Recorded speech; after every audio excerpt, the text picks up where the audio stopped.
we'll read from the book of Jeremiah chapter 24 verse 1. आज हम यिर्मयाह 24 अध्याय उसका पहला वचन को पढ़ेंगे। The book of Jeremiah chapter 24 verse 1. यिर्मयाह 24 अध्याय का पहला वचन। In this words we read the people of Judah, they were carried as exiles. इस वचन में हम पढ़ते कि जो यहूदा के लोगों था उन्हें बंधुआई में ले गए थे। From where they were carried? उन्हें कहाँ से ले गए थे?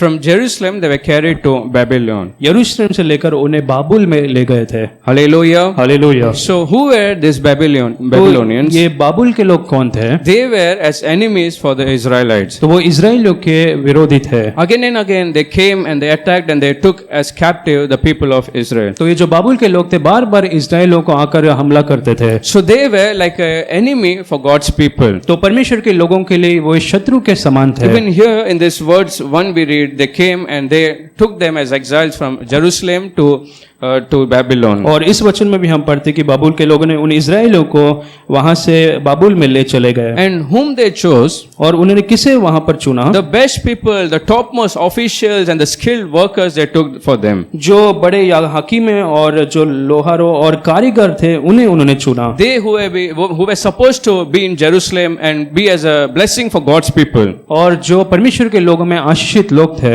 Who were given some skills and God has given some skills and made them useful. और जिन लोगों को परमेश्वर ने कुछ वरदानों को देकर उन्हें उपयोगी ठहराया था। But now where they are? लेकिन अब वो कहां पर थे? They are taken as exiles from Jerusalem to Babylon. वो बंधुआई में यरूशलेम से लेकर अब बाबुल में ले गए थे। Hallelujah. Hallelujah. So about this Babylonians when we understand, तो इस बाबुल के बारे में हम क्या समझते हैं? even though they are seen as enemy of God's people, और वो परमेश्वर के लोगों के शत्रु तो थे, they were always attacking and they were taking people as captive. वो हमेशा लोगों को मारकर बंधुआई में ले जाते थे। In Jeremiah chapter 51 verse 7, यिर्मयाह 51 अध्याय के 7वें वचन में, Jeremiah 51வது அதிகாரம் 7வது வசனத்திலே, यिर्मयाह 51 अध्याय के 7वें वचन में, Jeremiah 51 verse 7, यिर्मयाह 51 अध्याय के 7वें वचन में, Babylon is as a gold cup in the hand of the Lord. और बाबुल जो है यहोवा के हाथ में सोने का कटोरा था। Babylon கர்த்தருடைய கையுள்ள ஒரு பொற்பாத்திரம் என்று பார்க்கிறோம். हम यहाँ पढ़ते कि बाबुल जो है वो यहोवा के हाथ में सोने का कटोरा था। So understand, even though they were as enemy, they were taking people as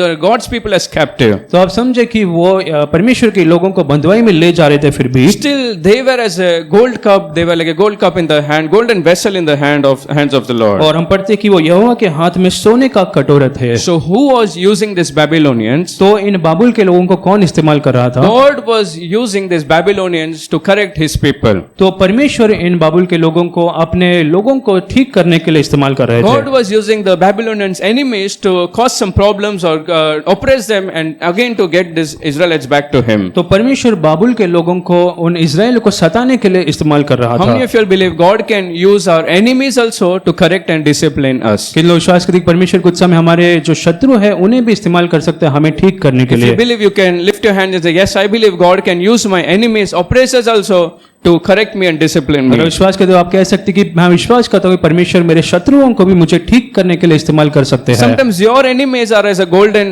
cup in the hands of the Lord. कुछ समय आपके शत्रु भी परमेश्वर के हाथों में सोने के कटोरे के जैसे हो सकते हैं। Read Judges chapter 2 verse 14. हम न्यायों दूसरा अध्याय का 14 वचन को पढ़ेंगे। நியாயாதிபதிகள் 2வது அதிகாரம் 14வது வசனத்திலே, न्यायों दूसरा अध्याय का 14 वचन, கர்த்தரே அவருடைய ஜனங்களை அந்த சத்துருக்களின் கையில் ஒப்பு கொடுத்தார். और यहाँ पर पढ़ते कि यहोवा खुद अपने उन लोगों को शत्रुओं के हाथों में दे दिया கொள்ளையிடுகிற था கொள்ளைக்காரர் கையில் அவர் ஒப்பு கொடுத்தார். और उनको लुटेरों के हाथों में दे दिया था। All the worst enemies and the great enemies, God surrendered His people in their hands. जो बड़े बड़े शत्रु थे उनके हाथों में परमेश्वर ने अपने लोगों को दे दिया।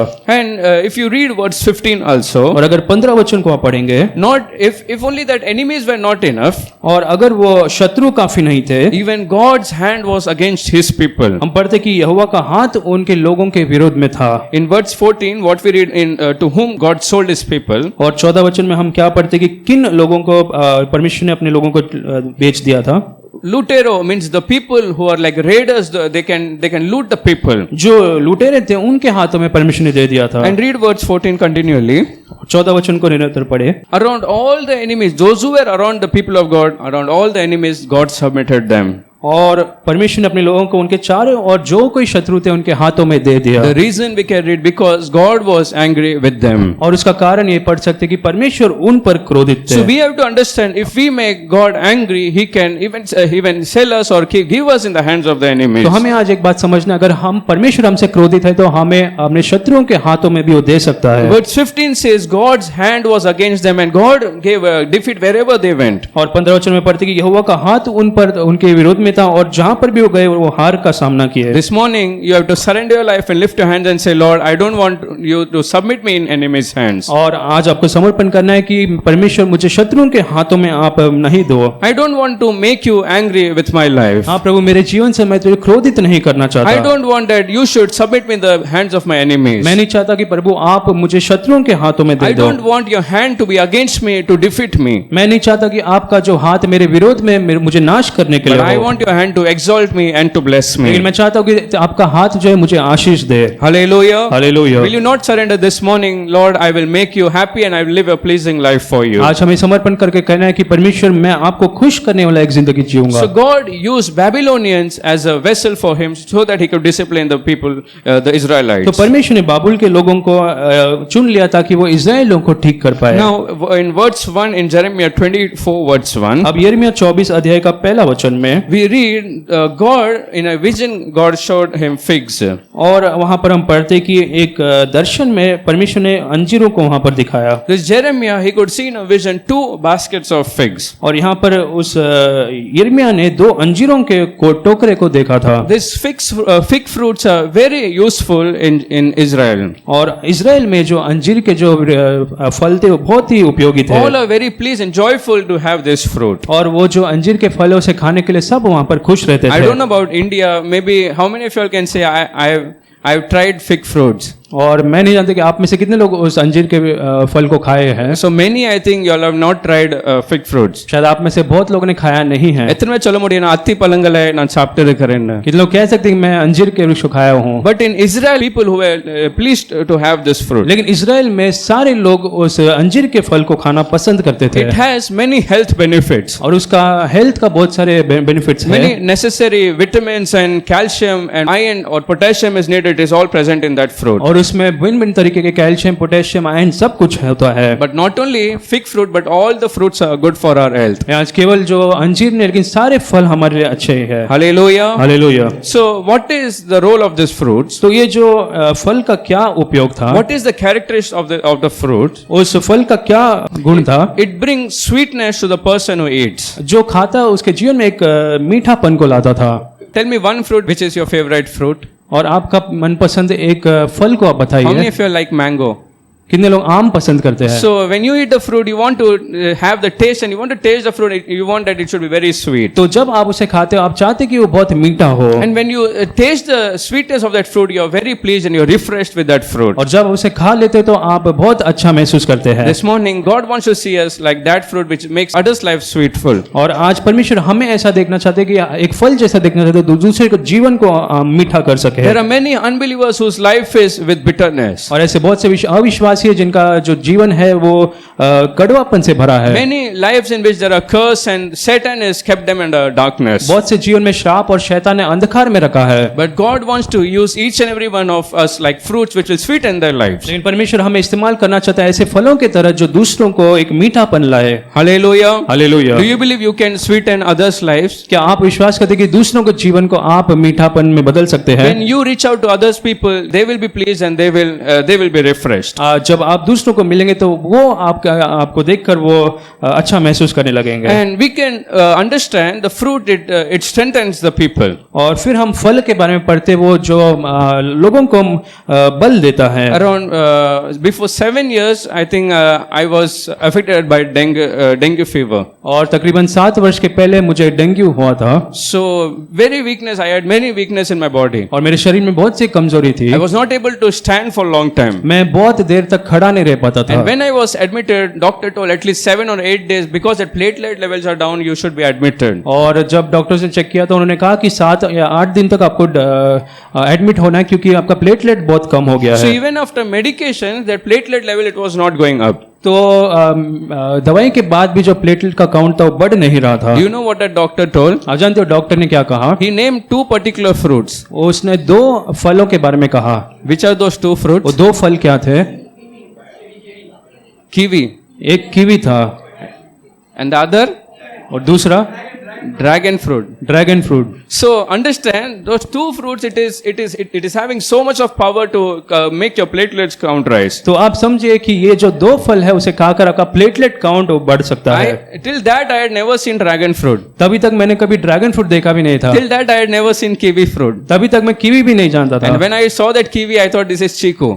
और जब मैंने कीवी को पहली बार देखा मैं सोचा कि ये चिक्कू है। But all this I could understand. A small fruit is having such power to strengthen me. लेकिन फिर मैं जान पाया कि ऐसे छोटे फल में भी सामर्थ्य है दूसरों को बलवंत So करने के God लिए। wants to use us like such fruits which can strengthen others. तो आज परमेश्वर ऐसे फलों के जैसे हमें उपयोग करना चाहता है जो दूसरों को सामर्थ्य Do you believe Balwant you करे। can strengthen others when you meet out people? You can strengthen क्या आप others. विश्वास करते हैं कि आप दूसरों को बलवंत कर सकते हैं जब आप उनसे मिलते हैं? And this fruits, it is not useful for itself, but it is useful for others. और ये जो फल है अपने के लिए नहीं दूसरों के लिए उपयोगी होते हैं। Even you should understand, being useful for yourself it is not a big thing, but you should be useful for others. तो आज आपको भी दूसरों के लिए इस्तेमाल होना चाहिए।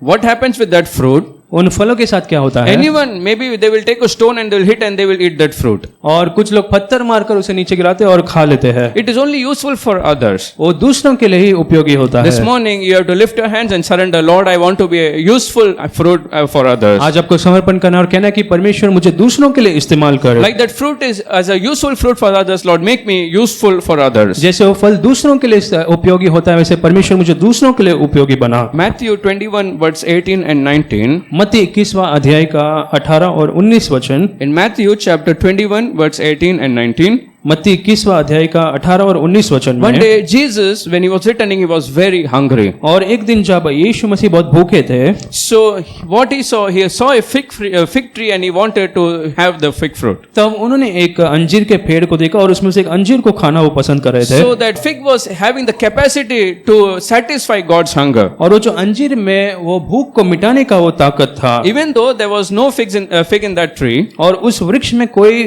फल नहीं था but फिर भी। still God, when he was hungry, he was looking for fig fruits. लेकिन जब यीशु मसीह भूखे थे वहां पर वो अंजीर को वो देख रहे थे। That fig, it is useful, the fruits, it is useful to satisfy others' hunger. क्योंकि वो जो अंजीर था वो दूसरों के भूखों को मिटा सकता था। That is how God wants to see each and every one of us. और परमेश्वर ऐसे हमें देखना चाहता है To be useful for others, दूसरों के लिए उपयोगी बनने, to sweeten others, दूसरों को मीठापन लाए to strengthen others' life. और दूसरों के जीवन को बलवंत करे। हमने yourself, Lord, I want to be such kind of fruit which you expect me to be. लोग कहते हैं परमेश्वर मैं ऐसा एक फल बनना चाहता हूँ कि दूसरों को मैं उपयोगी बनूं। And one more before I conclude, the fruits, every fruit it has seeds inside it. और हर फल के अंदर जो सीड्स होते हैं, Mango has a seed or no?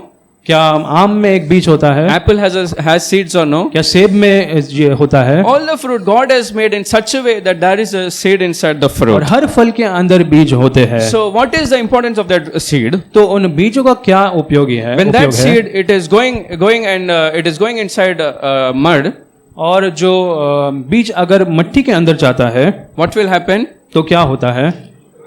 It will take root and it will grow into other tree and it will produce more fruits. तब वो जड़ पकड़ता है और अधिक फलों को वो लाता है। Hallelujah. Hallelujah. This morning how many of you say I have such kind of seed inside me? आज के लोग कहते हैं कि मेरे अंदर ऐसे बीज है। The faith, the gospel which you have, it is like a seed inside you. जो विश्वास जो सुसमाचार आपके अंदर है वो वृक्ष के जो बीज के समान है। When you put that seed into others' hearts, जब उन बीज को आप दूसरे के दिलों में बोए that will grow inside them. वो उनके अंदर बढ़ेगा, That will take root inside them. उनके अंदर जड़ पकड़ेगा That faith will increase inside them. और वो विश्वास उनके अंदर बढ़ेगा And that can turn their generations into God. और वो उनके पीढ़ी को परमेश्वर में ला सकता है। Hallelujah. Hallelujah. Do you believe you have a seed with you? क्या आप विश्वास करते हैं आपके अंदर एक बीज है? When you use that seed and you put in your children's lives, जब आप उस बीज को आपके बच्चों के जीवन में डालते हो, when you put that seed in your relatives' heart, जब आप उन बीज को आपके रिश्तेदारों के जीवन में डालते हो, you can see God can make it plant and God can make it like a growing tree inside तो them. आप देख सकते हैं कि परमेश्वर उस बीज को उनके जीवन में बढ़ाएगा। Hallelujah. Hallelujah. So this Jeremiah saw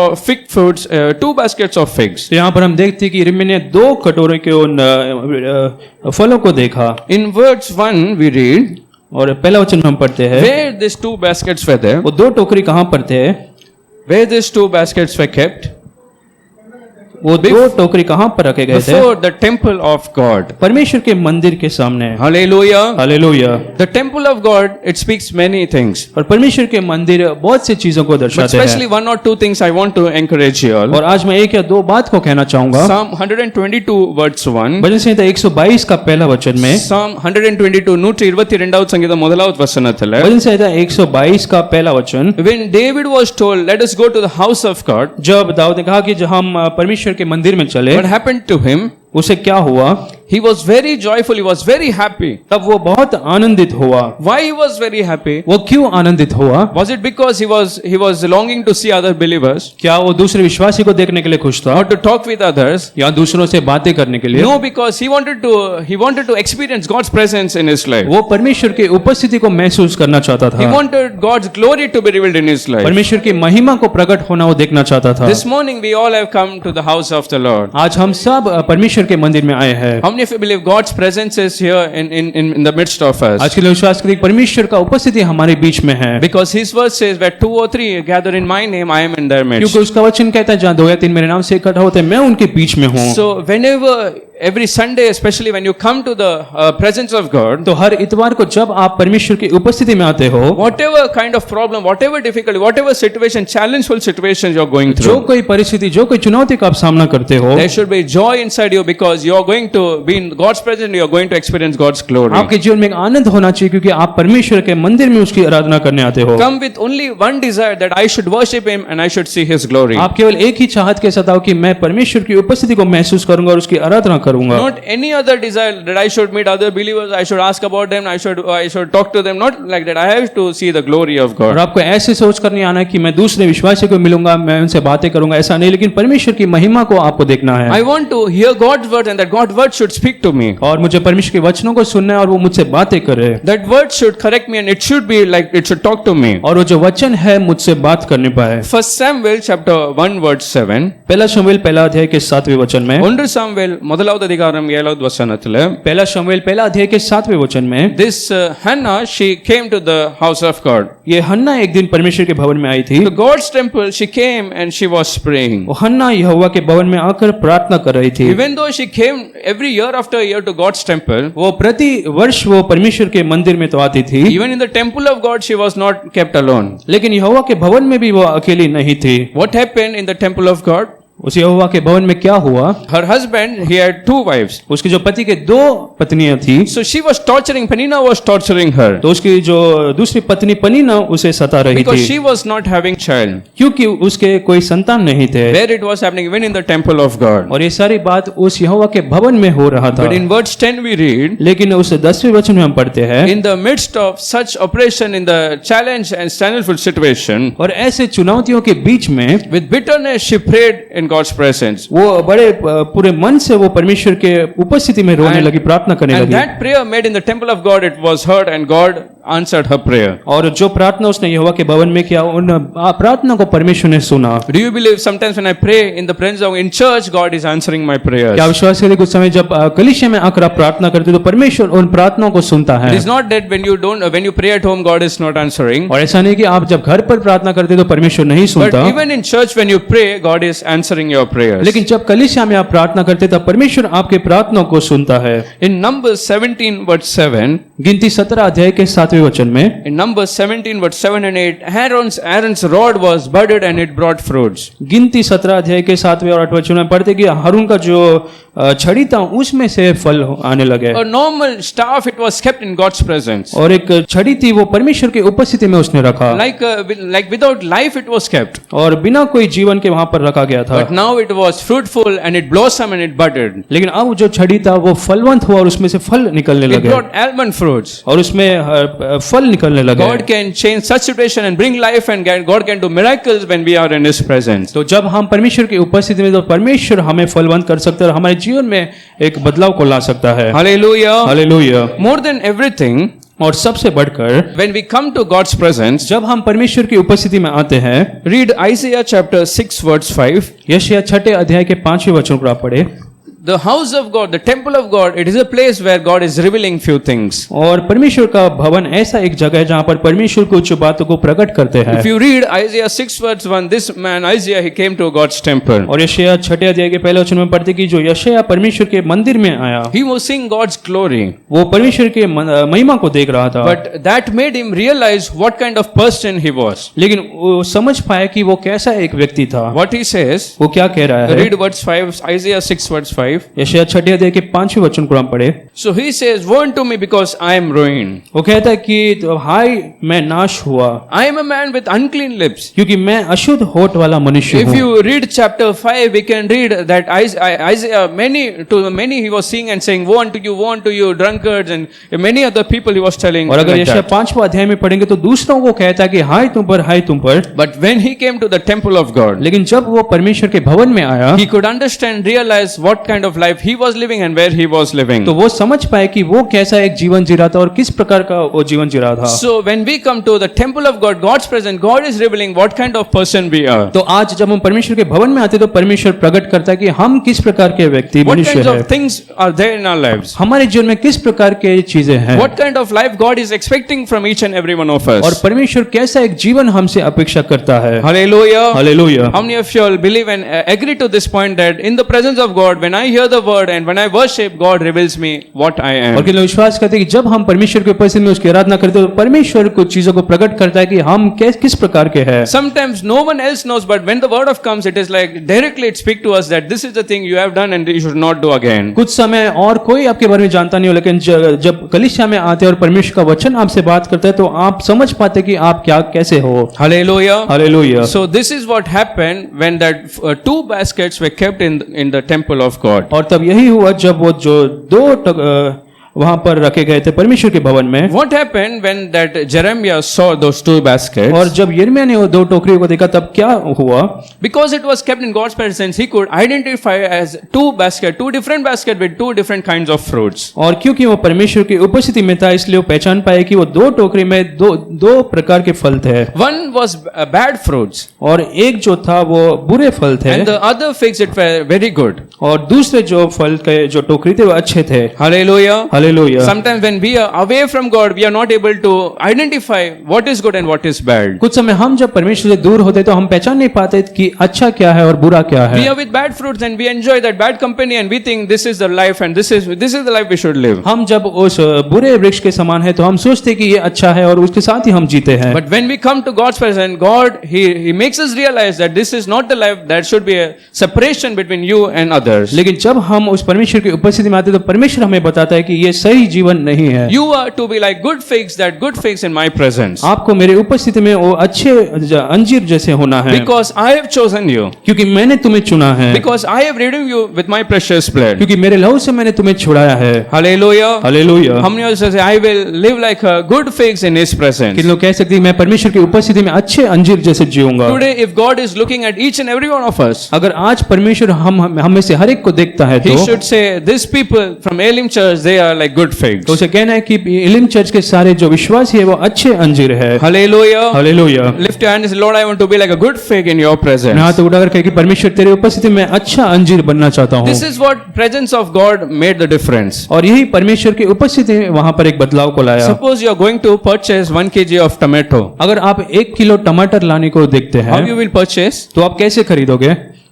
By seeing it from far away, you will say, yes, pack this, or you will touch each and every fruits and you will see which is best. क्या आप दूर से उसे देखेंगे कि हाँ इसे रख लो, या फिर आप एक एक कर चुनोगे? How many of us say, I see and I'll tell that person only, you pack it and give to me. कितने लोग कहते कि मैं और दुकानदार को कहता हूँ कि तुम पैक कर लो। I think each and every one of us, you will take one fruits and you will check and maybe you will press and see whether it is soft or it is damaged or not. आप में से हर एक लोग एक एक टमाटर लेकर चुनकर फिर उसे आप लेते Do you हो। agree or no?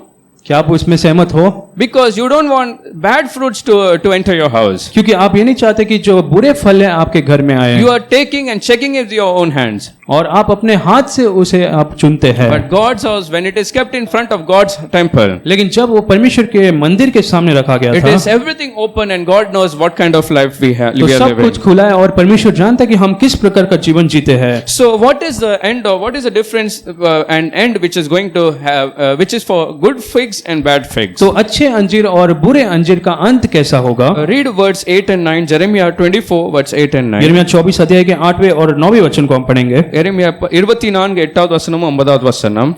यिर्मयाह 24 का 8 और 9। So God is telling that they will be like a cursed life they will be living. और यहाँ परमेश्वर कहता है कि वो जो बुरे अंजीर के लोग हैं वो एक श्रापित जीवन जिएंगे। You are seeing two kinds of fruits and two kind of baskets. यहाँ पर दो टोकरी को हमने देखा, But these bad figs, their end is going to be very miserable. लेकिन जो बुरे अंजीर है वो उनका जो अंत है बहुत भयानक होने वाला I है। will make them vanish. I will push them out from here. परमेश्वर कहता है कि मैं उन्हें यहाँ से देश से निकाल दूंगा। Their life will be as if a roaming life here and there, not stable in one place. They will be roaming here and और there. उनका जीवन ऐसा हो जाएगा कि वो यहाँ वहाँ भटकते रहेंगे। Every day they have to face curse and they have to face sorrow in their life. हर दिन उनके जीवन में श्राप और दुख का उन्हें सामना करना होगा। Wherever they go, they will see shame in their life. जहाँ पर भी वो जाएंगे उनके जीवन में वो लज्जित पाएंगे। And not only that, if you read verse 10, लेकिन 10वें वचन में भी हम पढ़ते हैं, I will send sword, I will send famine, and I will send plagues to destroy them. और यहाँ पर पढ़ते कि मैं तलवार चढ़ाऊंगा और महामारी फैलाऊंगा। Hallelujah. Hallelujah. So they will be put to an end. They will have a very hard time when I punish them. तो उनका जो अंत बहुत ही भयानक होगा। About whom God is telling? और किसके बारे में परमेश्वर यहाँ पर ऐसा कहता About है? the good figs or bad figs? क्या अच्छे अंजीर या बुरे अंजीर? About the bad figs, God is telling. बुरे अंजीर के बारे में परमेश्वर इन बातों को कहते हैं। Hallelujah. Hallelujah. But if you understand who are these bad figs, लेकिन अगर आप समझिए जो बुरे अंजीर क्या कौन है? all the people who came to Babylon who were taken as exiles, जो कोई बाबुल में आया था, जो बंधुआई में ले आए थे, all of them from where they were taken, वो सारे लोग कहाँ से लेकर आए थे? from where they were taken, वो सारे लोगों को कहाँ से लिया गया था? from Jerusalem they were taken. उन लोगों को यरूशलेम से लाया गया The था। whole Jerusalem they were termed as people of God. तो अब सारे जो यरूशलेम के लोग थे वो परमेश्वर के लोग थे। But amongst them, their God could distinguish bad figs and good figs. लेकिन उन लोगों में से परमेश्वर अच्छे और बुरे अंजीर में दो भाग किए। Hallelujah. Hallelujah. Why such things? Why such words God is speaking about this bad figs? और इन बुरे अंजीर के बारे में परमेश्वर क्यों इन बातों को कहते हैं? If you read Jeremiah 22 and 23, continuously Jeremiah was prophesying. और यिर्मयाह 22 और 23 अध्याय में निरंतर यिर्मयाह भविष्यवाणी कर रहा था। He was telling such kind of things God is going to bring. वो कह रहा था कि परमेश्वर ऐसे नाश को आपके जीवन में लाएगा। But if you obey, God will not bring. लेकिन अगर आप परमेश्वर के वचन को मानो तो वो ऐसा नहीं करेगा। But these bad figs, they were not ready to hear and they were not ready to surrender their life. लेकिन ये जो बुरे अंजीर थे वो सुनने के लिए तैयार नहीं थे, अपने जीवन को नहीं समर्पित कर रहे थे। They were not ready to come to God's वो presence. परमेश्वर की उपस्थिति में आने के लिए तैयार नहीं थे। So God decided that this thing they have such I will show my anger to them. तो इसलिए परमेश्वर ने निर्णय किया कि मैं अपना क्रोध उनके जीवन में प्रकट करूंगा। But now read 24 verse 5. लेकिन अब यिर्मयाह 24 अध्याय के 5वें वचन को हम पढ़ेंगे। Jeremiah chapter 24 verse 5. यिर्मयाह 24 के 5वां वचन। So God says, for them, for their good, I am going to accept them or to regard them. और यहाँ परमेश्वर कहता है कि जो अच्छे अंजीर है उनको मैं स्वीकार करूंगा।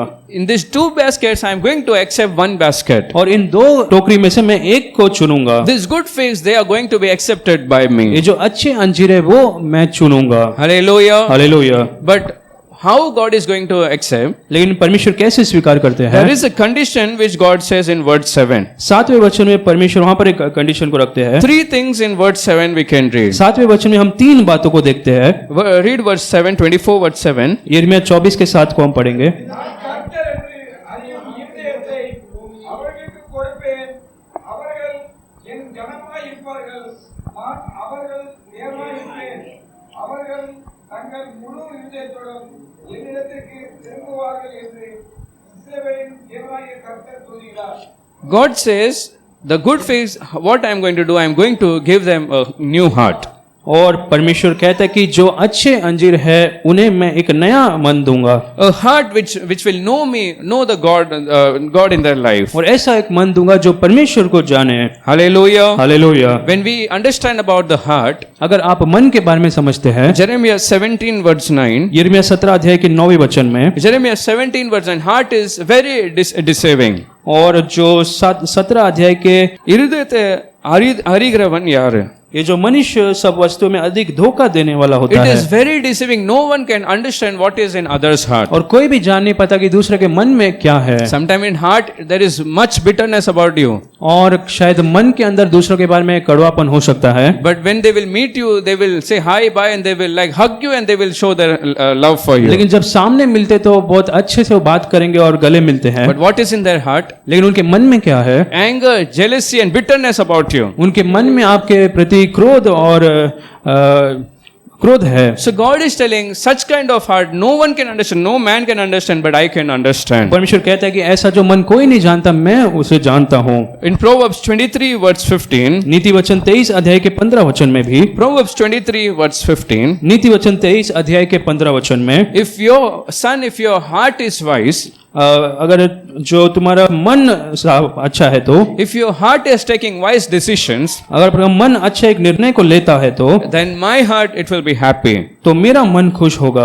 Hallelujah. हालेलुया। हमने उससे say the way whatever is in my heart it can make God happy. कि लोग विश्वास करते हैं कि हमारे मन में जो है वो परमेश्वर को आनंदित कर सकता If है। our heart is wise and we make the right decision, God is being happy with us. अगर हमारा मन बुद्धिमान है और अच्छे हम निर्णय को लेते तो परमेश्वर आनंदित होता है।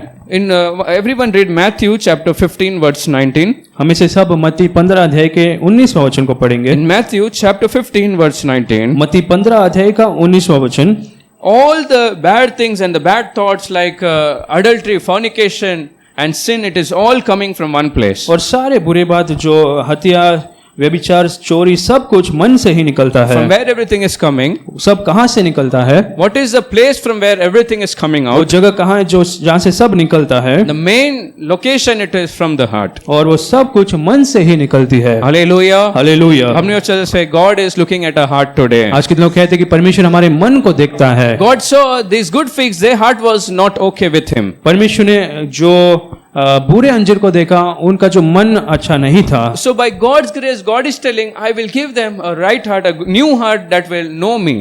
तो जो अच्छे अंजीर के लोगों को परमेश्वर कहता है कि मैं उनको एक नया मन दूंगा ताकि वो मुझे जान पाए। Today maybe in our country, people or government, they can impose many laws to change people. तो आज शायद हमारे देश में गवर्नमेंट बहुत सारे ऐसे लॉ को रख सकता है। But do you think by such law, the criminals will stop doing crimes? लेकिन क्या आप सोचते हैं कि ये जो गुनहगार है वो कम गुनाह करेंगे? The murderer, he will still murder. जो हत्या करने वाला तो हत्या करेगा ही। All those who are trying to commit adultery or raping, they will still continue. जो व्यभिचार करने को कोशिश करता है वो तो करेगा ही। Why? Because their heart is filled with such things. क्योंकि उनका मन ऐसे चीजों से भरा हुआ है। If there should be real change in any person's life, अगर किसी के जीवन में सच्चा एक बदलाव होना it है is तो not from outside, but it should be from inside. वो बाहरी रूप से नहीं लेकिन अंदरूनी रूप से होना So चाहिए। God wants that these people, their heart should be changed, that they should know who I am. तो परमेश्वर यहाँ चाहता कि वो लोगों का मन बदले और वो जान पाए कि मैं कौन हूँ। This morning we are like those good figs who know who God is. आज हम वो अच्छे अंजीर के लोग हैं जो हम जानते परमेश्वर कौन है। How many of you say God has given me a new heart like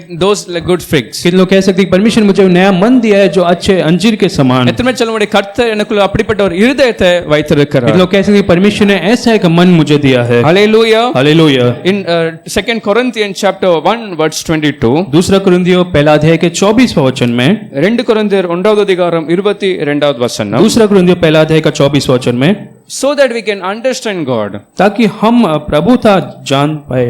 In our hearts, Holy Spirit God has kept. हमारे मन में परमेश्वर ने पवित्र आत्मा को रखा As है। a seal, God has given Holy Spirit in our एक heart. मोहर के समान परमेश्वर ने एक पवित्र आत्मा को हमें दिया है। நம்முடைய இருதயங்களிலே கர்த்தர் அந்த பரிசுத்த ஆவியின் அச்சாரத்தை போல் வைத்திருக்கிறார். और पवित्र आत्मा को एक मोहर के समान परमेश्वर ने हमारे मन में रखा है। So we are not like those who don't know God. तो हम ऐसे व्यक्ति लोग नहीं जो परमेश्वर को नहीं जानते, But today in God's presence we are like those good figs who know God who is. लेकिन आज परमेश्वर की उपस्थिति में हम उन अच्छे अंजीर के जैसे जो परमेश्वर को जानते हैं, Who are those good figs whom God has given a new heart. और वो जो अच्छे अंजीर जिनको परमेश्वर ने एक नया मन दिया है। We should thank the Lord because by His grace God has given us that new heart. हमें परमेश्वर को धन्यवाद देने है कि परमेश्वर की दया से उसने नया मन हमें दिया है। Why today the old sin which we were doing before salvation, why we are not repeating today? और उद्धार के पहले जो हम पाप करते थे आज हम क्यों नहीं करते? Because our heart is changed by God. क्योंकि परमेश्वर ने हमारे मनों को बदल दिया है। Because what was inside our heart God removed and God has filled us with His Holy Spirit. क्योंकि हमारे मन में जो कुछ था परमेश्वर ने निकाल कर अपने पवित्र आत्मा से हमें भरा है। Hallelujah. Hallelujah.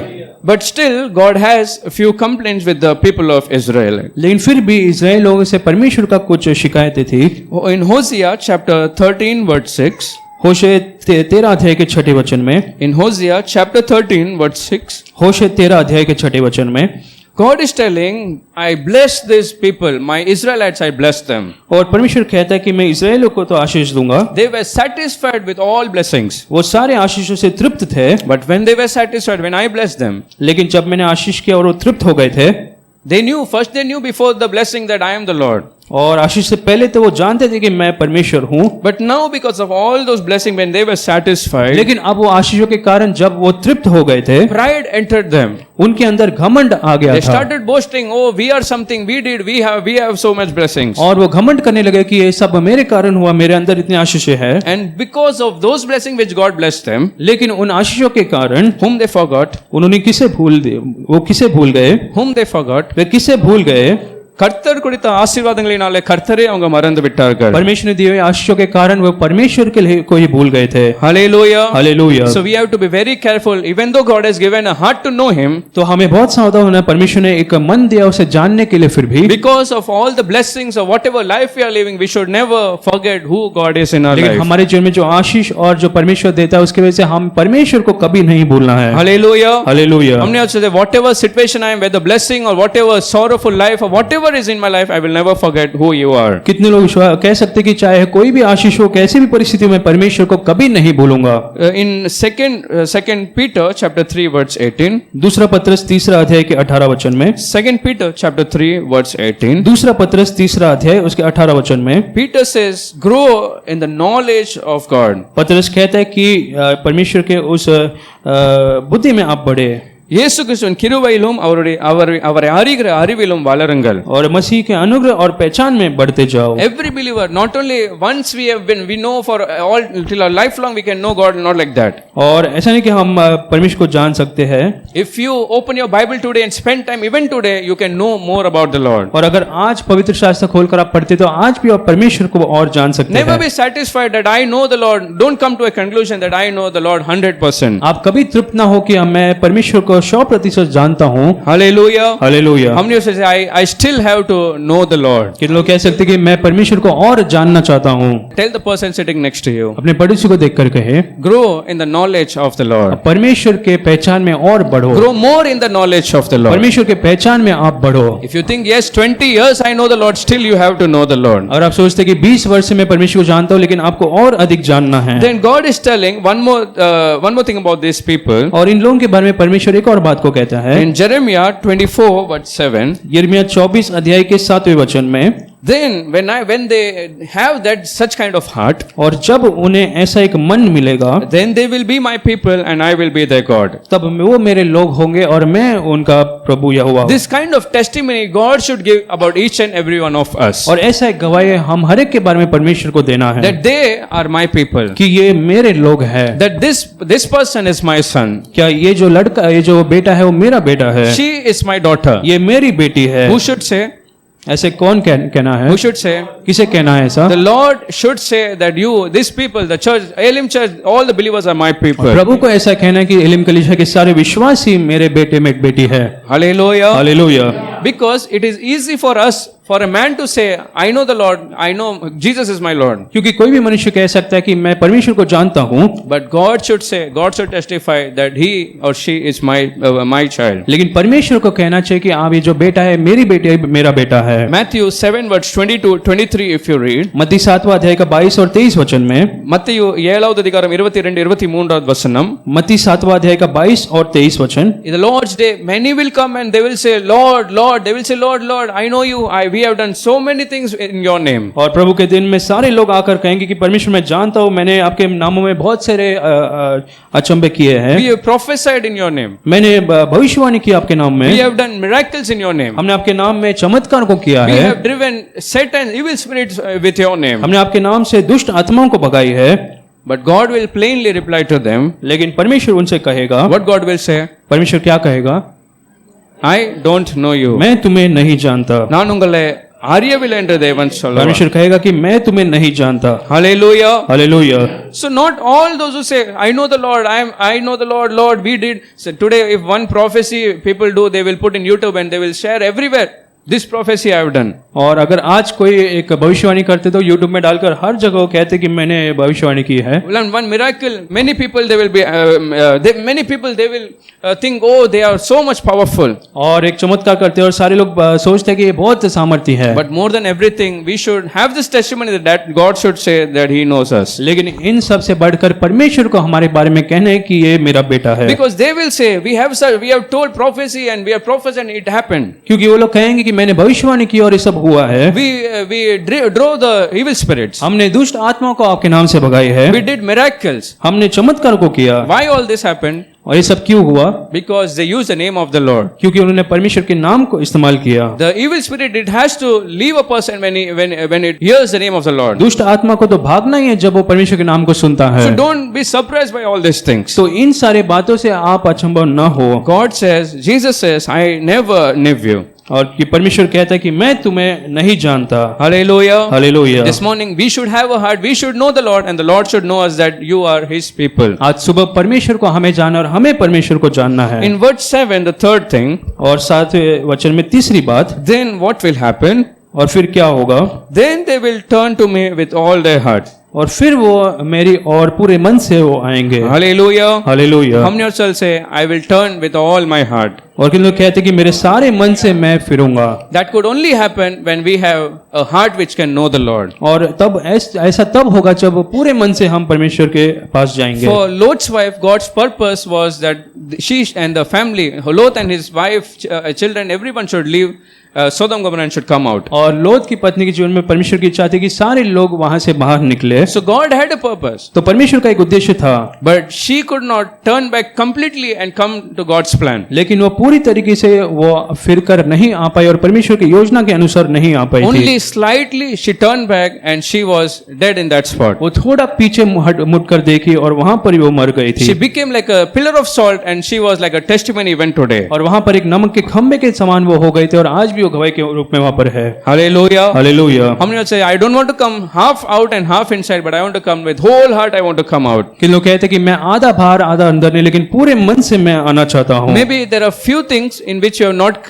come out completely. शायद ऐसी कुछ चीज हो सकती है जिसमें आप पूरी तरीके से बाहर नहीं आए हो। Still there are few things in which you have to turn out completely and take a full U-turn and come out. और ऐसे कुछ चीज हो सकता है जहां पर आप पूरे तरीके से बाहर आप आए नहीं हो। Or maybe few things in church you say, I am going to leave, but again after few days you are repeating it again. और ऐसा हो सकता है कलीसिया में आकर आप कहते कि मैं उसे छोड़ दूंगा, लेकिन फिर से आप निरंतर आप उसमें रहते But हैं। God wants that a wholehearted change in your life. लेकिन आज परमेश्वर पूरे मन से एक बदलाव को देखना चाहता है। Hallelujah. Hallelujah. In Acts chapter 19 verse 19. प्रेरितों के काम 19वां अध्याय का 19वां वचन में। In Acts Apostolar 19வது வசனம். प्रेरितों के काम 19वां अध्याय का 19वां वचन में। மாய வித்தைக்காரர்கள் என்ன செய்தார்கள்? और वहां पर उन लोगों ने क्या The किया? magicians, the sorcery, what they did? जो जादू करने वाले वहां पर क्या कर रहे थे? Before they heard about Jesus, they had that books with them. और यीशु मसीह को बारे में सुनने से पहले उनके हाथ में एक पुस्तक थी। That book was everything for them. It was like life for them. It was like a way for money in their life. और पुस्तक उनके लिए सब कुछ था। But when they came to the light of the Lord, लेकिन जब परमेश्वर के उन प्रकाश में वो आए थे, how they turned to the Lord, वो क्या कैसे वो परमेश्वर के पास आए, how they surrendered their life for God. वो परमेश्वर के लिए अपने जीवन को कैसे समर्पण किए. Those book now we don't want, they completely destroyed and burned and made them like ashes. उन्होंने कहा कि ये जो पुस्तक हमें अब नहीं चाहिए और उसे उन्होंने जलाकर राख कर दिया. Hallelujah. Hallelujah. Why they burned to ashes? उन्होंने क्यों उन पुस्तकों को जला दिया. They could have kept in some cupboard and they could have told, now I am leaving all these things. और वो कहीं और कबर्ड में रखकर कह सकते थे कि मैं इन बातों को छोड़ दिया हूँ. But because they wanted that never in my life I should be tempted or I should go back to that things. लेकिन वो चाहते थे कि वो कभी फिर उस पुस्तक का इस्तेमाल नहीं करे. Such a turn God wants to see in our life. और ऐसे एक बदलाव परमेश्वर हमारे जीवन में भी देखना चाहता Do है. you surrender for all these three things in your life? क्या इन तीन चीजों के लिए आप आपके जीवन को समर्पित कर सकते Number हैं. one, a heart to know the Lord. सबसे पहले परमेश्वर को जानने वाला एक मन. Like David told, as a deer pants for the water, my soul will thirst for you. जैसे दाऊद कहता है कि जैसे हिरनी पानी के लिए आती है वैसे मेरा जो प्राण हाँफेगा. Never be so much satisfied that I know the Lord, I know the word, I know. Never come to such आप कभी conclusion. तृप्त ना हो कि मैं परमेश्वर को जानता हूँ, More I have to know the Lord. लेकिन आपको और अधिक परमेश्वर को जानना है. Paul says, for knowing the power of the Lord and resurrection of God. परमेश्वर कहता है, पौलुस कहता है कि परमेश्वर के यीशु मसीह के बारे में जानने के लिए, उसके पुनरुत्थान के बारे में जानने के நான் लिए. எல்லாவற்றையும் குப்பை என்று நான் எண்ணுகிறேன் அவர் சொல்கிறார். और वो कहता है कि मैं सब कुछ कचरे के समान में गिनता हूँ. I counted everything like dust and like mud for knowing the Lord. वो कहता है कि मसीह को जानने के लिए मैं सब कुछ कचरे के समान गिनता हूँ. Hallelujah. Hallelujah. Now one of us read Jeremiah 24 verse 6. अब हम में से एक जन यिर्मयाह 24 अध्याय के 6 वचन को पढ़ेगा. Jeremiah 24 verse says, God says, all these things, when these people good fix, when they will turn their life in such a way. यिर्मयाह 24 अध्याय के 6 वचन में परमेश्वर कहता है, जब ये जो अच्छे अंजीर के लोग हैं, जब उनके मन फिराकर वो मेरे पास लौटेंगे. One side, these people, they are going to change their lives. और एक तरफ इनका जो जीवन बदलेगा, But other side, I am going to work for them. लेकिन दूसरी तरफ मैं उनके लिए काम करूंगा. Hallelujah. Hallelujah. Do you believe when you change your life today, God is working for you today? कि लोग विश्वास करते हैं, जब आज अपने मन को, जीवन को आप बदलते तो परमेश्वर भी आपके लिए काम करेगा. God says, I am going to watch them, I am going to keep my eyes on them. परमेश्वर कहता है कि मैं अपनी नजर को उन पर रखूंगा. Why I am going to watch them? मैं क्यों उनके ऊपर मेरी नजर को रखूंगा. This time not to defeat them. और इस बार उन्हें नाश करने के लिए नहीं, This time not to oppress them. उन्हें सताने के लिए नहीं, But for what I am going to keep my eyes on them? लेकिन परमेश्वर क्यों अपनी नजर को उन पर रखता है. To for good, நன்மை உண்டாக நான் என் கண்களை அவர்கள் மேல் வைக்க और போகிறேன். मैं मेरे आंखों को उन पर उनकी भलाई के लिए रखूंगा. Hallelujah. Hallelujah. Do you believe God is able to keep his eyes today for your good? और कितने विश्वास करते हैं कि परमेश्वर भलाई के लिए आप पर आपके दृष्टि, उसके दृष्टि को रख सकता Tell है. the person sitting you, God is keeping his eyes today on you for your good. अपने पड़ोसी को देखकर कहे कि परमेश्वर आपके जीवन में अपनी नजर को रखता है भलाई के लिए. With faith you say, not just simply with unbelief or 50-50, not 100%. Today God is keeping his eyes on you और पूरे विश्वास के साथ कहे कि परमेश्वर अपनी नजर को आप पे ऊपर रखता है आपके भलाई के for लिए, your good. आपके भलाई के लिए. Hallelujah. Hallelujah. When he keeps his eyes for you, it is for your good, for it is your better. और जब परमेश्वर अपनी नजर को आप पर रखता है तो आपके भलाई के लिए रखता है. Second Chronicles chapter 16 verse 9. दूसरा इतिहास 16 अध्याय के 9 वचन में. 2 நாளாகமம் 16வது அதிகாரம் 9வது வசனம். दूसरा इतिहास 16 अध्याय के 9 वचन में, தம்மை பற்றி உத்தம இருதயத்தோடு இருக்கிறவர்களுக்கு, जो निष्कपट रहता है, those who fearfully live a blameful life for God, और जो परमेश्वर यहोवा के लिए एक निष्कपट जीवन जीता है, God's eyes are kept upon them. उन पर यहोवा की दृष्टि रहती God's है. eyes are on them. परमेश्वर की नजर उन पर रहता है. Why eyes are on them? और क्यों परमेश्वर की दृष्टि उन पर रहती है? God is watching over them so that he can strengthen, so that he can reveal his power in their lives. और परमेश्वर उन्हें देखता है ताकि उनका परमेश्वर का सामर्थ्य उनके जीवन में आए. யாரெல்லாம் அவர்கள் பயந்து வாழ்கிறார்களோ கர்த்தருடைய கண்கள் வல்லமை விளங்கும்படி அவங்களுக்கு காத்திருக்கிறது. जो कोई परमेश्वर का भय मानता है वो परमेश्वर का सामर्थ्य को अपने जीवन में पाता है. Hallelujah. Hallelujah. Do you believe today God wants to reveal his power in your life? क्या आप विश्वास करते हैं कि आज परमेश्वर अपने सामर्थ्य को आपके जीवन में प्रकट करना चाहता To है? strengthen you, God is watching over you. आपको बल देने के लिए परमेश्वर की दृष्टि आप पर है. Maybe you have come with physical weakness here today. शायद आप कोई शारीरिक कमजोरी के साथ यहाँ पर आए हो. Maybe doctors must have told about you something. शायद डॉक्टर ने आपके बारे में कुछ कहा होगा. But believe today God is watching, in his presence is watching you to strengthen you. लेकिन आप विश्वास करें कि परमेश्वर की दृष्टि आप पर है आपको बल देने के लिए. In Jeremiah 24 verse 6, यिर्मयाह 24 अध्याय के 6 वचन में, அவர்களை இந்த தேசத்துக்கு திரும்ப வர பண்ணுவேன். और परमेश्वर कहता है कि उन्हें इस देश में फिर मैं I लाऊंगा, will bring them back again and I will build them. मैं उन्हें इस देश में लाऊंगा और उन्हें बांधूंगा।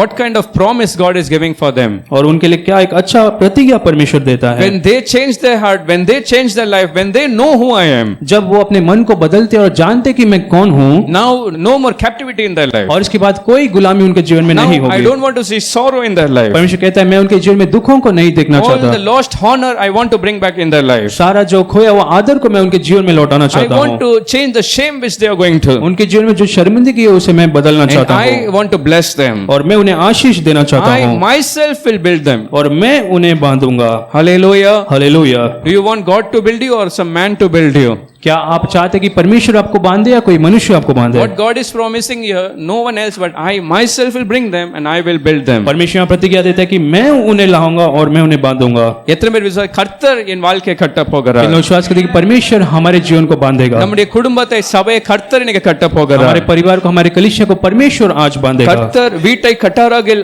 அதை கட்டுகிறவர்களை பிரயாசம் அது விரத. अगर परमेश्वर घर को नहीं बांधता तो जो उसे बांधता उसका जो प्रयास है वो व्यर्थ Whatever है। it is, a family, a life or whatever things, if man is creating it is of vain. और चाहे जो कुछ भी आपका परिवार हो, जो आपका जीवन हो, अगर मनुष्य बनाता है तो वो व्यर्थ है। We give thanks today, not man but God is building me. आप परमेश्वर को धन्यवाद दें, आज कोई मनुष्य नहीं लेकिन परमेश्वर आपके जीवन को बांधता है। Hallelujah. हालेलुया।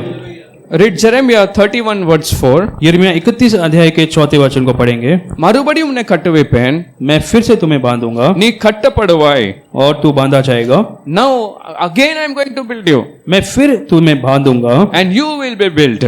और तुम बांधे जाओगे। But this time I am going to bring joy in your life. और इस बार मैं तुम्हारे जीवन में आनंद को लाऊंगा। நீ மேல வாத்தியத்தோடும் ஆடல் பாடலோடு நீ மகிழ்ந்து களி கூற போகிறாய். और तू श्रृंगार करके डफ बजाने लगेगी। You will take your timbrels and come and you will dance and you will be joyful again. और डफ बजाकर तू आनंद मनाएगी। Maybe few days you are in sorrow, you are not able to sing properly and you are not experiencing joy of the Lord. शायद कुछ दिनों से आप दुख में और परमेश्वर की आराधना नहीं कर पाते। But trust today, when God is building you today, again the joyful days are going to come in your यहाँ life. विश्वास करें, जब परमेश्वर आपको बसाएगा तो आपके जीवन में जो आनंद के दिन फिर लौटेंगे। Again you are going to shout the praise of the और Lord. फिर से परमेश्वर की स्तुति को पुकारेंगे। Again you are going to take the timbrels and the 10 strings of the hands, you are going to clap your hands and give thanks to the और Lord. फिर से आप उस डफ को लेकर बजाने लगेंगे। Hallelujah. Hallelujah. Do you believe God is able to again build whatever is broken in your life? क्या विश्वास करते हैं कि परमेश्वर जो कुछ आपके जीवन में टूटा है उसे फिर बांध पा सकता है? எத்தனை பேர் விசுவாசோட கரத்தை உயர்த்தி சொல்லுங்க, கர்த்தர் எல்லாவற்றையும் மறுபடியும் எனக்கு கட்டி அழுப்ப विश्वास வல்லவருள்ள करें कि தேவன். परमेश्वर सब कुछ फिर मेरे जीवन में बसाएगा।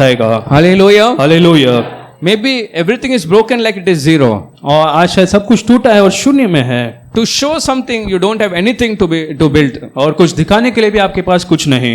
Suppose a builder, you are telling some builder to build a house. और अगर आप कोई बिल्डर को घर बनाने को कहते हैं, Not here. Suppose in your village you have plot and you are telling build a house here. आप समझे आपके गांव में एक प्लॉट है और आप कहते हैं कि इसमें एक घर बनाइए। He wants to see cement, he wants to see bricks and he will give order of so many things. और वो कहेगा कि इतना सीमेंट की जरूरत है, इतने ईंटों की जरूरत है। But maybe today you don't have such things in your hands. लेकिन आज शायद ऐसे वस्तु आपके जीवन में आपके पास नहीं है। Read Hebrew chapter 11 verse 3. इब्रानियों 11 अध्याय के 3 वचन को पढ़े। ఎబ్రాయర్ 11వ అధ్యాయం 3వ వచనం. इब्रानियों 11 अध्याय के 3 वचन। So God, how He makes, परमेश्वर कैसे बनाता है? it is not through what is visible today. और जो हमें दिखता है उसके द्वारा नहीं, Not through seeing something, God is making something. और जो हमें दिखता है उसके द्वारा परमेश्वर कुछ नहीं बनाता। Even when there is nothing, God is able to make a beautiful thing out of it. जब कुछ भी ना हो उसमें से भी परमेश्वर एक सुंदर चीज बना सकता है। Hallelujah. Hallelujah. So don't be sad that or don't have unbelief that God cannot build you. तो आप अविश्वास के साथ ना रहे कि परमेश्वर बांध नहीं सकता। Even if you have nothing, God can build you. अगर आपके पास कुछ ना हो फिर भी परमेश्वर आपको बांध सकता है। How God built the heavens and the earth? परमेश्वर ने स्वर्ग और धरती को कैसे बनाया? Genesis 1 verse 1 2 you can read, earth was formless and it was nothing. उत्पत्ति पहला अध्याय का पहला और दूसरा वचन में हम पढ़ते कि संसार में कुछ नहीं था, Through His word He made everything. लेकिन अपने वचन के द्वारा परमेश्वर ने सब कुछ बनाया। Today Jesus is able to build everything which is broken. आज यीशु मसीह आपके जीवन में जो कुछ टूटा है उसे बांध सकता है। Verse 6, Jeremiah 24 verse 6. यिर्मयाह 24 के 6 वचन में, Not only like a building I am going to build you, और केवल एक इमारत के समान तुम्हें नहीं बांधूंगा, but like a tree I am going to plant you. लेकिन एक वृक्ष के समान मैं तुम्हें रखूंगा। This shows the stability or firmness in your life. और ये आपके जीवन में जो दृढ़ता को बताता है। This is not a one-time process. और ये कोई एक बार का प्रोसेस नहीं है। Do you see a tree anywhere? It is even growing today. और एक जो पेड़ है वो निरंतर बढ़ता रहता है। If its fruit is falling down, another fruit will come. अगर उसमें से फल नीचे गिरता है तो उसमें एक और फल आ जाता है। If one branch is cut, one more branch will come. और एक शाखा गिर जाता है तो उसमें दूसरा शाखा आने लगती है। Tree, its root will grow even deeper and deeper as the day जो progresses. पेड़ का जो जड़ है वो और अंदर जाता है। In such a way, God is planting you after building you back. और ऐसा ही परमेश्वर आपको बांधेगा जब वो फिर आपको बसाता है। Do you believe I am not just be going to be built, but I am going to be planted by God? कि लोग विश्वास करते हैं मैं ऐसे ही नहीं बांधा जाऊंगा, लेकिन मैं परमेश्वर के द्वारा मैं वृक्ष के समान में Though रखा there are जाऊंगा। many things in this few verses, और इन वचनों में और भी चीजें हैं फिर भी। only last verse, last one or two in Isaiah 27 verse 3. यशायाह 27 अध्याय के तीसरे वचन को हम पढ़ेंगे। ஏசாயா 27வது அதிகாரம் 3வது வசனத்திலே यशायाह 27 अध्याय के तीसरे वचन how में God is going to plant. परमेश्वर कैसे हमें बसाता है। Isaiah 27 verse 3, if one of us can read. When God is planting, He is watering it daily. और जब परमेश्वर उगाता है तो हर दिन उसे पानी भी डालता है। What is important for the growth of the tree? और वृक्ष के बढ़ोतरी के लिए क्या जरूरी है? Water is needed. God is saying, I am going to water the plant. इसलिए पानी की जरूरत है और परमेश्वर कहता है कि मैं उन्हें पानी डालूंगा। Not 1-2 day, I will water it continually. और 1 या 2 दिन है, लेकिन निरंतर वो पानी I डालेंगे। will watch over that tree. और उस वृक्ष को मैं देखूंगा। And what I am going to have my protection, guard it day and night. I am going to guard it. और कहते हैं कि मैं दिन रात उसकी रक्षा करूंगा, So that no one can harm it. ताकि कोई उसे हानि नहीं पहुंचा पाए। Hallelujah. Hallelujah. When God is planting you today in such a way, no one can harm you. आज जब परमेश्वर आपको उगाता है तो आपको कोई भी हानि नहीं पहुंचा सकता। What is needed in your life, like water for the tree, आपकी जो पानी की जरूरत है God is able to give you. परमेश्वर आपको दे सकता है। Protection of your life or the guarantee of your life which is needed, God is giving you. आपके जीवन का जो गारंटी और सुरक्षा है वो परमेश्वर आपको देता है। Because He is planting, He is responsible for the growth of the tree. क्योंकि परमेश्वर आपको लगाता है तो परमेश्वर उसको बढ़ाने के लिए भी वो उत्तरदायित्व उसका है। And now verse 6, take it as a promise. और छठे वचन को हम एक प्रतिज्ञा के रूप में ले। 27வது அதிகாரம் 6வது வசனத்தை ஒரு வாக்குத்தத்தமான வசனத்தை போல் நீங்க வைக்கலாம். यशायाह 27 अध्याय के छठे वचन में In the days to come, और भविष्य में Jacob will take root याकूब जड़ पकड़ेगा and Israel will bud and blossom and fill the world with fruit. और Israel फूलेगा फलेगा। So God is promising, maybe today there is nothing which you can see. और जब परमेश्वर प्रतिज्ञा देता है आज शायद आप कुछ नहीं देख पाएंगे, ஆனால் நாட்கள் வரும் in the days to come, लेकिन आने वाले दिनों में you are going to be fruitful and prosperous. आप फलवंत होंगे और आप सफल होंगे। There are days God has kept you for prosperous, और ऐसे परमेश्वर ने दिनों को रखा है जहां पर आप सफल होंगे, for your prosperity, आपके सफलता के लिए, where you can see your roots going deeper and deeper and you're strong and you're having fruits. जब आप आपके जड़ को नीचे जाते हुए देखेंगे। Hallelujah. Hallelujah. When God is telling, when there is no proper roots, when there is no proper branches, no proper fruit. और जब आपके जीवन में कोई फल नहीं होंगे तब परमेश्वर कहता है, ஆனால் கர்த்தர் சொல்றார் நாட்கள் வரப்போகிறது. परमेश्वर कहता है कि दिन आने वाले हैं। யாக்கோபு வேர் பற்றி, याकूब जड़ पकड़ेगा, இஸ்ரவேல் பூத்து காய்த்து உலகத்தை பலனாய் நிரப்ப போகிறார். इस्राएल फूलेगा फलेगा और उसके फलों से जगत भर जाएगा। எத்தனை பேர் விசுவாச நாட்கள் இனி வரப்போகுது? इन लोग विश्वास करते कि वो दिन आने वाले हैं। என்னை கர்த்தர் ஆசீர்வதிக்கிற சில நாட்களை வைத்திருக்கிறார். परमेश्वर आशीष करने के लिए कुछ दिनों को रखा है। என் வளர்ச்சிக்கு சில நாட்களை வைத்திருக்கிறார். मेरे सफलता के लिए परमेश्वर ने कुछ रखा है। Hallelujah. Hallelujah. So still there is hope in your life. तो आज भी आपके जीवन में आशा है, Because God says in the days to come, क्योंकि परमेश्वर कहता है कि आने वाले दिनों में I am there, I will plant you and I will make you fruitful. मैं तुम्हें फलवंत करूंगा और तुम्हें दृढ़ करूंगा। Because I am the Lord who is building you and planting क्योंकि you. मैं परमेश्वर आपको बनाता और आपको Shall we बचाऊंगा। all stand and give thanks to the क्या हम Lord? सब खड़े होकर परमेश्वर को धन्यवाद।